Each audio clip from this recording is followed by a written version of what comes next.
Hey YouTube, this is the next session of our audiological testing series, and today we're talking about otoacoustic emissions.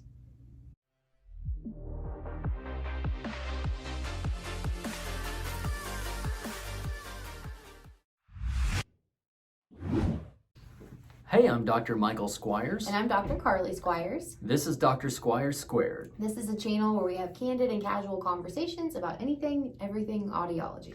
And if you don't have any idea what we're talking about, that's okay, because we're going to tell you all about it. Make sure to hit the like and subscribe buttons, and we'll keep you up to date. Okay, so like Michael said, today we are talking about a test called Otoacoustic Emissions, or you may have heard it called OAEs for short. And so this is a test that we kind of have in our toolbox that we don't typically use on its own. So it's not just a random test that we'll use in isolation, but this is a great way to kind of back up some of the other results that we've obtained in the audiological evaluation. Right. I think sometimes we pigeonhole some of these tests to be used in only certain situations, but otoacoustic emissions are one of those tests that you can apply to really different situations. So the first one that always kind of pops in my mind is testing difficult populations, I guess, mainly kids who either are too young to really follow along with what we're doing or understand the testing instructions, and all they have to do is just sit there. I mean, I think that's the beauty of it. We kind of couple it with some of the other tests. They just have to sit there and be quiet. Yeah, that's the tough part. Yeah, it's and we'll tell you kind of more about otoacoustic emissions here in a minute and why that noise level is important, but being able to assess kind of what the inner ear is doing is really, really important. Right. So like Michael said, if we are testing a kiddo and we're not able to get reliable, what we call behavioral results, where they can't say, hey, I hear that, then this is a way that we can see and check the integrity of that hearing system to see what's going on in there. More about that in a minute. But another reason we might use this, or what I use it for quite often, is if somebody comes in and I do a hearing test, a traditional hearing test, which we described in another video, and let's say it's normal. And so we've got a nice baseline there to show normal hearing at this point in time. I'll also like to throw in OAEs, or otoacoustic emissions, to check to see if there's anything showing up there that's not quite showing up on the hearing test. Yeah, it gives you kind of a good foundation for a monitoring strategy, what to look for in the future. Right. Okay, so let's get technical. What are otoacoustic emissions? First of all, there are two different types, or Michael said flavors. I kind of like that that word. So there are spontaneous otoacoustic emissions that are generated by our inner ear that just happen, and we can measure those. It's not as typical clinically for us to do that, but there's also evoked otoacoustic emissions, which are, as you can imagine, evoked by something that we do to get that to kind of show that response. And that's what we typically see in clinic.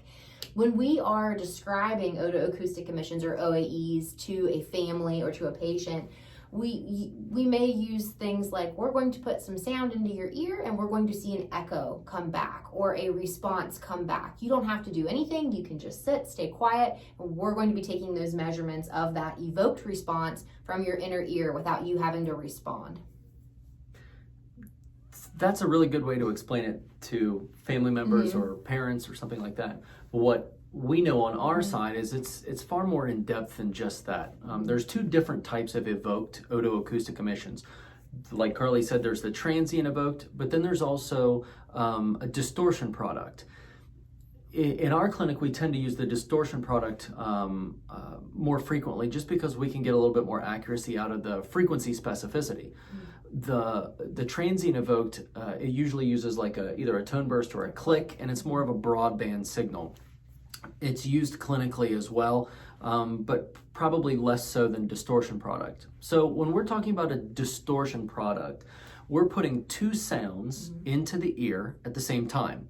Now, the hair cells that are responsible for hearing, they act a little bit like an amplification system. And when they are distributing that signal to the neural fibers that go up to the brain and interpret sound, they're creating, well, sometimes we describe it as an echo. It's not really an echo. It's a physiological response. It's a mini sound wave that is reflected back to the machinery that we're using to measure. Again, just as a side note, we will have a follow-up anatomy lesson after this, so you can actually visually see what we're talking about. But so generally what we're doing is we're putting two sounds into the ear, and the response back is the distortion product, and we are measuring that distortion product against a noise floor. Now, we had mentioned earlier that about that noise floor and why quiet is so important. We cannot tell whether that distortion product is there, whether it's reliable, if somebody is crying, or if there's a lot of extraneous noise in the environment. I have read research articles where they go so far to say, turn off your computers, turn off your cell phones, close the door. If you can do it in a sound-treated booth, that's excellent. But trying to minimize that extraneous noise is really, really important. Now, the machinery that we're using now, the equipment that we've got now is so advanced that going to that extent isn't always entirely necessary, but the quieter, the better. Right, and we're going to see that response come back on our machinery to kind of interpret that frequency or pitch by pitch that lets us know, is it present or is it absent? Right. So it comes back as almost like a pass-fail per frequency. Now we can do this as a screener, and in some cases, like pediatricians' offices, will use that as a screener just to check and see the function of the inner ear or the inner ear system. Typically in our clinic, we're using diagnostic testing. We've got the ability to do it, we've got the time to do it, so it gives us a lot more information. It's a tool in our toolbox to use to supplement the information we're getting on other tests, so we have a more complete measure of your hearing exam, essentially. All right, guys, so as a wrap-up, as a summary, the otoacoustic emission testing, whether you're doing transient evoked or distortion product, can be a really useful, like Carly said, tool in your toolbox. It's something that we're probably not going to rely on by itself, or shouldn't rely on by itself, for diagnostic information. It's going to be more used for either to support what we already have or to use as a screener for nurses or speech pathologists or pediatricians and so on and so forth in referring to an audiologist. It's not an actual test of hearing sensitivity. It's a test of inner ear function. Right. Okay, everybody, that's a wrap on our episode on otoacoustic emissions, or OAEs. Like Michael said, we're going to try to do a follow-up episode to this, all about the anatomy and physiology of how that works when you're looking in the ear.